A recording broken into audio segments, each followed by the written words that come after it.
আলহামদুলিল্লাহি রাব্বিল আলামিন والصلاه والسلام على سيد اشرف الانبياء والمرسلين জাতীয় শিক্ষক ফোরাম মাগুরা জেলা শাখার উদ্যোগে আজকের এই মানববন্ধন আমরা সকলেই অবহিত হয়েছি বাংলাদেশের সকল ছাত্রদের নেতৃত্বে আপামর জনগণ সাথে নিয়ে আমরা নতুন করে আবার দেশ স্বাধীন করেছি। সেই দেশ স্বাধীনের বৈষম্য বিরোধী ছাত্র আন্দোলনের অভিভাবক এ জাতির কর্ণধার একমাত্র কেবলমাত্র শিক্ষক মহোদয়গণ। দুঃখজনক হলেও সত্য, সেই 5 আগস্ট দেশ স্বাধীন করেছি, এখনো পর্যন্ত আমাদের যেসব স্নেহের প্রিয় ছাত্ররা শাহাদাত বরণ করেছে, বুকে রক্ত তাজা ঢেলে দিয়ে এই দেশকে স্বাধীন করেছে, কিন্তু যথাযথভাবে আমরা এখনো যারা হত্যা করেছে তাদেরকে বিচারের আওতায় সন্তুষ্টজনকভাবে আমরা এখনো আনতে দেখি নাই।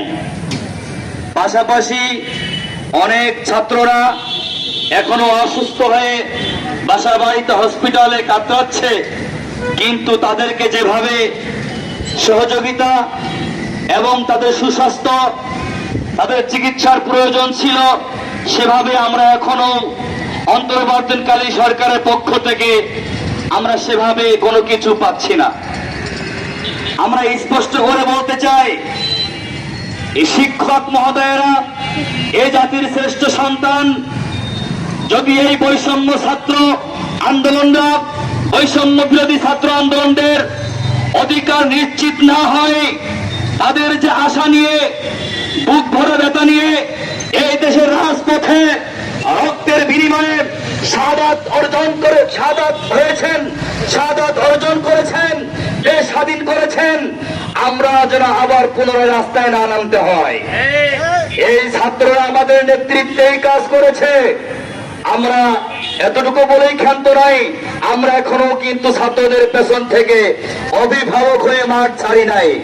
অন্তর্বর্তীকালীন সরকারকে বলবো, আপনারা দ্রুত গতিতে যারা আমাদের ছাত্রদেরকে হত্যা করেছে, গণহত্যা করেছে, তাদেরকে সকলকে বেছে বেছে বিচারের আওতায় আনতে হবে এবং তাদেরকে সুচিকিৎসা করার জন্য যাহা কিছু প্রয়োজন সেটা আপনাদেরকে দ্রুত গতিতে করতে হবে।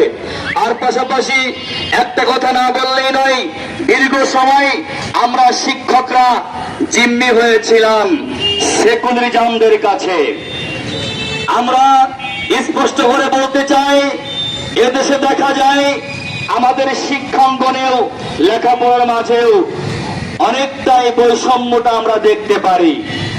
আমরা আজকে এখানে অনেক প্রতিষ্ঠানের শিক্ষক মহোদয়, স্কুল কলেজ মাদ্রাসার শিক্ষকরা আমরা একত্রিত হয়েছি।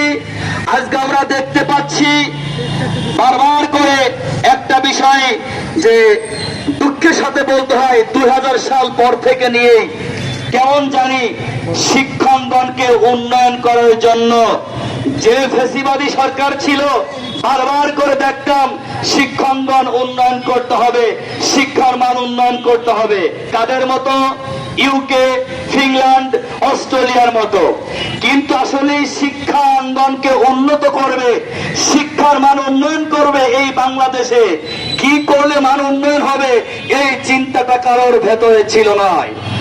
এক শ্রেণীর সুবিধাবাদী, বুদ্ধি প্রতিবন্ধী কিছু ব্যক্তিকে অক্টোপাসের মতো মন্ত্রণালয় দায়িত্ব দিয়ে তারা আমাদের দেশকে, শিক্ষাঙ্গনকে ধ্বংস করে দিয়েছে। আমরা পুনরায় আবার বলতে চাই, আমরা নতুন করে দেশ স্বাধীন করেছি।